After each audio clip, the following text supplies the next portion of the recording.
A couple months ago, I played the definitive Wolverine game from Raven Software, and it seemed like great timing for the new movie coming out, Deadpool and Wolverine. So it only made sense for me to try out the definitive Deadpool game as well in preparation for the film. Turns out, the game is delisted from digital marketplaces, so I was ready to sail the high seas in order to get it, since I don't have any consoles with me in order to buy and play the physical version. But before I caught scurvy, I noticed I already own the game. It's in my Steam library. Do I remember buying it? No. But I will take this as a good sign to enjoy the game, since I never did play this title on release and it was quite the experience. But it is safe to say that the game was absolutely insane. Hey, let's not be shy. Just start a cutting. Dude, we have another dude inside us. Yeah, not in the fun way. What is that? It's a four-armed zombie.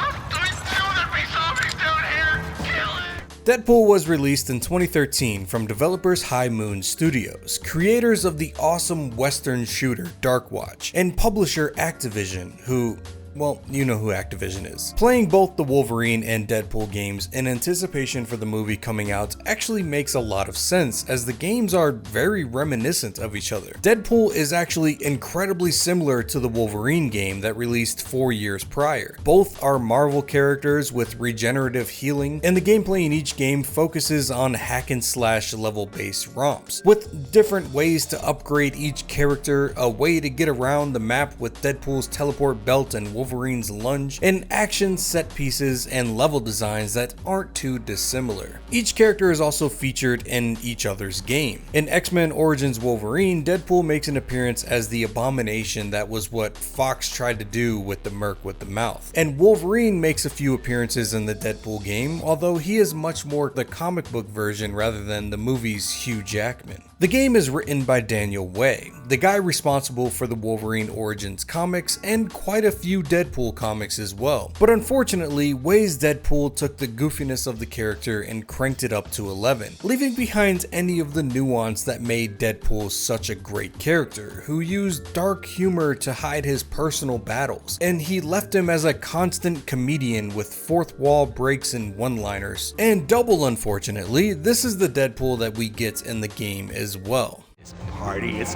awesome. Thank you, High Moon Studios. Hi, name's Deadpool. Perhaps you've heard of me, star of the game that you're currently in.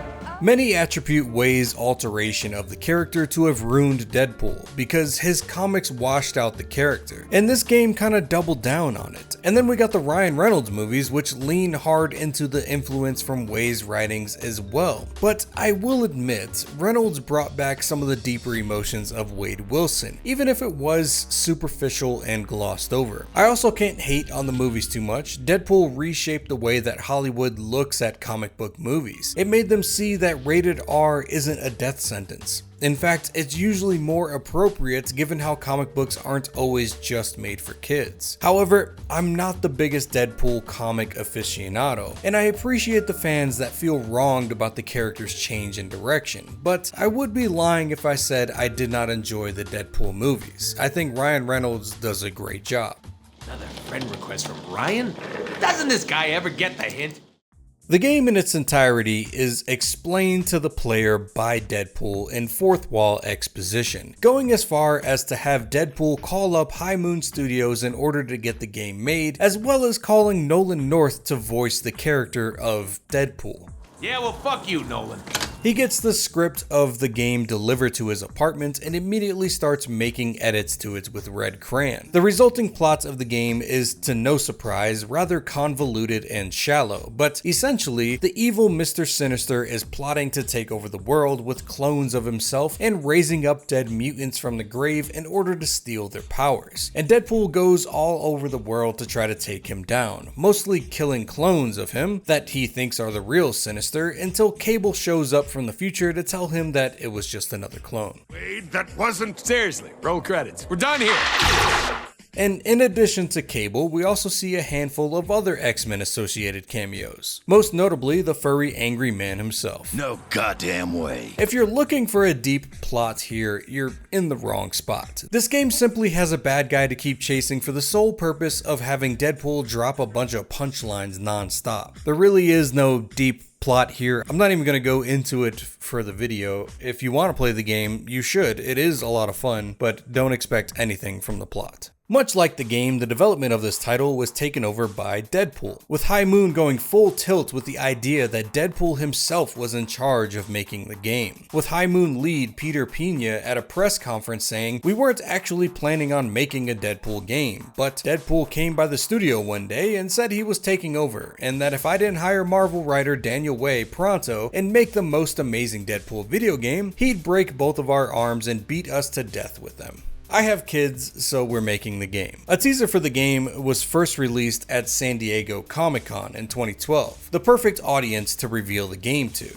as Deadpool as a character was not really well known to most people that didn't read the comics. On a panel at Comic-Con, some guy in a Deadpool costume came out and caused a ruckus. Marvel's official website also released an announcement for the game from the perspective of Deadpool, writing an article saying that he hired High Moon Studios to make his awesome video game. The marketing campaign for the game was also just as chaotic. Apparently, there were billboards for the Amazing Spider-Man game coming out in 2012 that had Deadpool's name spray painted over them, which is an interesting move from Activision, but I guess all's fair in the world of meta jokes. Deadpool did a holiday season's greeting ad for the release of the game as well, which isn't too weird compared to the billboard thing, I guess. And High Moon Studios also held a sweepstakes during the Spike Game Awards that awarded the winner with the opportunity to be featured as a character within the game. Some guy from Atlanta won and was supposed to be the pizza delivery person at the beginning of the game that brought Deadpool his script, but he ended up being a bobble-headed enemy in a later portion of the game, with Deadpool making more meta commentary while fighting him. No, it's the contest winner we promised to put in our game. It's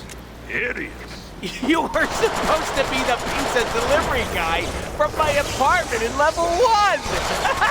They really just leaned hard into this Deadpool being a real entity in real life that is taking control over this. He took over the development of the game, the marketing of the game, and he was just involved in everything. And it reflects through the entire game as well, with him calling High Moon during the game multiple times to discuss what is going on in the game that you are currently playing. And the credits of the game, every single section of the credits also has Deadpool involved. It's kind of funny, but I think it also is kind of overdone. Like, we get the joke, we get it. But I appreciate the commitment to the bit.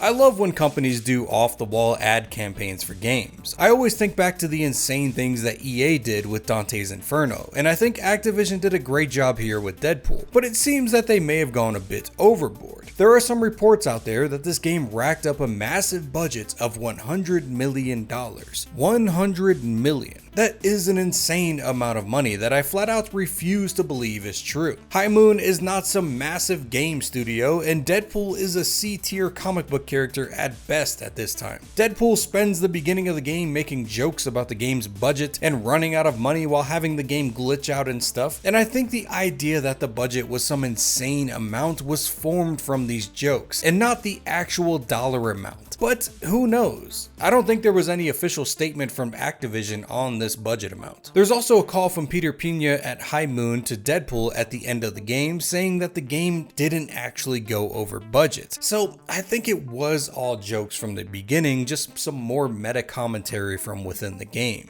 And I hate to admit this, but we're actually not that much over budget. I didn't want to tell you that before, but now that the game's over, and, you know. Hey, Peter. Yeah. Get your checkbook ready. No, you're going over budget, damn it! You gotta stop! Because $100 million is insane. That is almost double what it took to make the first Deadpool movie, so it just doesn't add up. So what is it like to play the Deadpool game? It's pretty fun. It gets slightly repetitive at times, but it also throws enough new gameplay loops at you to keep it fresh for its 5 to 6 hour run. Like I said earlier, it is a hack and slash romp very reminiscent of X-Men Origins Wolverine, and even though the games are 4 years apart, the game flow is nearly identical, so there will be plenty of comparisons ahead. Most of the basic combat boils down to button mashing and swinging katanas, but thankfully if you want to seek out some more variants, it is there. You can get different melee weapons to use like sais or hammers, and of course Deadpool being Deadpool, he has guns too. You start with the basic pistols, but you can also unlock a shotgun, machine gun, and a pulse rifle. And you also get some gadgets to play with as well, like grenades, flashbangs, bear traps, and landmines. The items all add some zest to the combat that when looking back at Wolverine and his claws, it makes you think, damn, this game's got some beef to it. But in reality, the combat doesn't require you to use any of these gadgets. There aren't any enemies that require you to swap to different weapons. The whole game can be beaten using nothing but katanas and pistols with relatively little difficulty. And as a result, is all that I really use for the majority of the game. I did try to swap out the other weapons as often as possible to make sure that I captured some footage of them when I'm talking about them, but nothing in the game really prompted me to use them. Except some of the bigger, tankier enemies, it was a lot easier just to use the shotgun to blast them in the head. Deadpool also has a cool healing factor in this game that takes a little time to get going. He is immortal in a sense, but the game calls it a game over when you take too much damage before being able to recover. So in a way, you can still die, similar to Wolverine. The death screens are pretty cool though, as Deadpool shows up torn to shreds and says, "Better luck next time," which almost makes you try to get as damaged as possible just to see how bad you can make him look in these little death screens. The healing factor in the game is also like the Wolverine game. Muscles, skin, and tissue all slowly regrow back as you heal, looking pretty cool, but also Deadpool's costume grows back as well, where in the Wolverine game his clothes stayed ripped, which I think is a detail that is better in Wolverine actually. The enemies in this game also feel a lot like enemies in the Wolverine game, kind of tanky for no reason and take way too many hits to take down. This doesn't really make the game hard, but instead makes your thumb tired when mashing the controller constantly, stun locking enemies in a fury of blows. They aren't hitting you back, but they're just taking forever to die somehow. The boss fights are also slugfests that incorporate some timing requirements with counterattacks, and while they are mostly unimpressive, they are serviceable and definitely better than fighting more jungle titans or wendigos from the Wolverine game. Unfortunately, you do see them repeat themselves, particularly in the final battle of the game, where you face all the bosses that you fought throughout the whole game, just this time you're fighting them all at the same time. There's no variation to how they fight or the boss battle itself. They are literally just copy and paste from other points in the game and just brought to you all together at the same time. The last level in general of this game feels like a wash. There's no satisfying battle or set piece, but instead just a brawl between guys that you've already fought and killed, and then a mediocre fight with Sinister and his clones. This game really shit the bed at the end, but that doesn't take away too much from the overall product. I feel like the game does a good job of breaking up the monotony of hack and slash combat, but offering different ways to present itself. You get your usual puzzle every now and again with some light platforming, some stealth, various mini games, but also the game literally transforms at certain moments to a top-down adventure game and a 3D side-scroller. You also get some moments where you're controlling a turret of some kind, mowing down guys from a helicopter, or just riding an arcade ride. Or at least that's what you think it is. These moments are short and sweet and don't overstay their welcome, and I truly appreciate them, because I'm someone who does get bored with the gameplay of hack and slash combat. It's the same shit over and over again, which is why I feel like this game used X-Men Origins Wolverine as a fantastic blueprint and added much needed variety and character to what the game had already made that was already pretty good when it came out. Holy shit.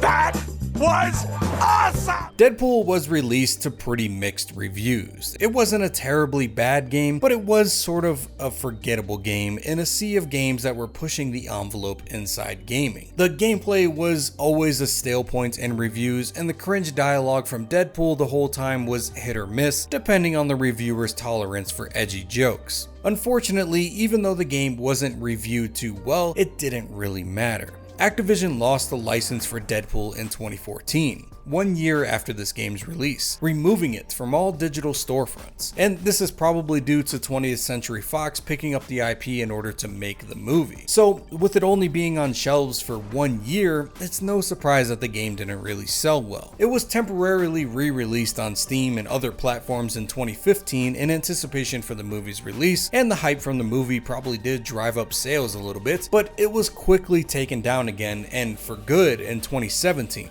Making this game quite literally a hidden gem in digital libraries. This loss of licensing, potential monumental budget, and piss-poor review combination was enough to cement the game as a dud to Activision. And in turn, High Moon got the axe. Deadpool was the last game that High Moon developed on their own. They've been sent to the gulag to help develop Call of Duty games ever since this game dropped, which is quite a shame because they were a skilled company that made some brilliant titles back in the day. Darkwatch is still one of the coolest shooters of the 6th generation, but that's just how the cookie crumbles in the gaming world. Even though the developers did nothing wrong in the production of the game, they still suffer when the game flops, even if it is from external influences and nothing they did. But that's really all I have to say about Deadpool. I originally wasn't planning on making a video for this game. I really just wanted to play it because the movie was coming out and I had never played it before. But I feel like it was interesting enough to talk about for a few minutes and knock out a quick little video while I'm in production of a bigger project in the works. And I hope it was entertaining. I'm still in deep on the next big project, which is Red Dead Redemption, so stay tuned for that. It should be a good one. And I do want to say thank you so much for all the support. Recently we crossed over 100,000 subscribers.